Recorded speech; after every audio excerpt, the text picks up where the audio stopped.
আলহামদুলিল্লাহ সুম্মা আলহামদুলিল্লাহ। আল্লাহ তাবারক তাআলার অনেক বড় মেহেরবানি যে আল্লাহর মেহেরবানি তে আমরা মিনা মুজদালিফা সে জামারা শয়তান নিক্ষেপের স্থান আমরা ত্যাগ করলাম।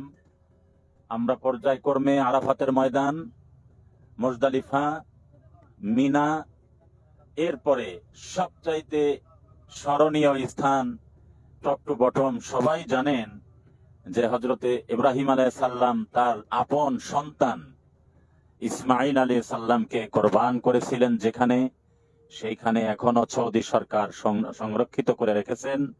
আমরা সেই জায়গাটাও দেখেছি, হাজিরাও দেখেছে আলহামদুলিল্লাহ।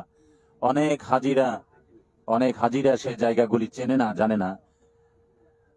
অনেক মুআল্লিমরাও জানেন না, কিন্তু আমাদের মুআল্লিম সাহেব আমাদেরকে দেখাইছেন।